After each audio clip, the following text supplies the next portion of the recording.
sedih gak sih kalau nggak bareng-bareng gitu? Kan dulu lo main gitu.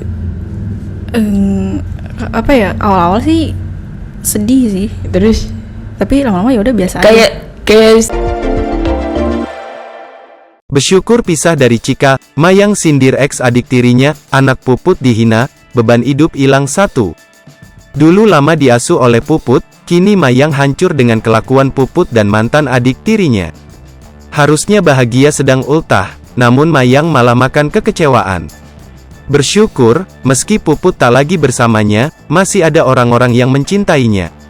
Mayang kini perlahan-lahan harus membiasakan dirinya hidup tanpa sosok Puput dan Cika. Baru-baru ini, Cika ungkap kehidupannya pasca Cika tak lagi di sisinya.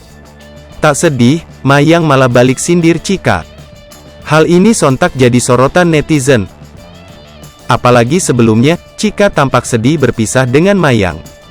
Hal yang berbeda malah ditampakkan oleh Mayang. Dalam sebuah wawancara Mayang seolah senang kini tak hidup bersama Cika lagi. Belum lama ini Mayang dan tiktokers Jejen Saliki mengobrol di sebuah podcast. Di sana, mereka berbincang soal karir hingga kehidupan pribadi. Pada sebuah kesempatan, Jejen Saliki menanyakan soal perasaan Mayang yang dipisahkan dengan Cika. "Lu sedih nggak sih udah nggak bareng-bareng sama Cika gini? Kan dulu lu main berdua, gitu," tanya Jejen Saliki. Mayang lantas mengaku jika di awal ia merasakan sedih lantaran kehilangan. "Awal-awal sih sedih, tapi ya udah lama-lama biasa aja," jawab Mayang sedikit ragu. Jejen Saliki lantas memberikan pertanyaan yang cukup menohok. "Kayak sebenarnya beban hidup lu hilang satu gitu kan?" tanya Jejen memastikan. Mendengar pertanyaan tersebut, Mayang langsung tertawa sembari mengumpat.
Hai pemirsa Sri Popo TV, jangan lupa komen, like, dan subscribe, serta tonton terus berita-berita terupdate lainnya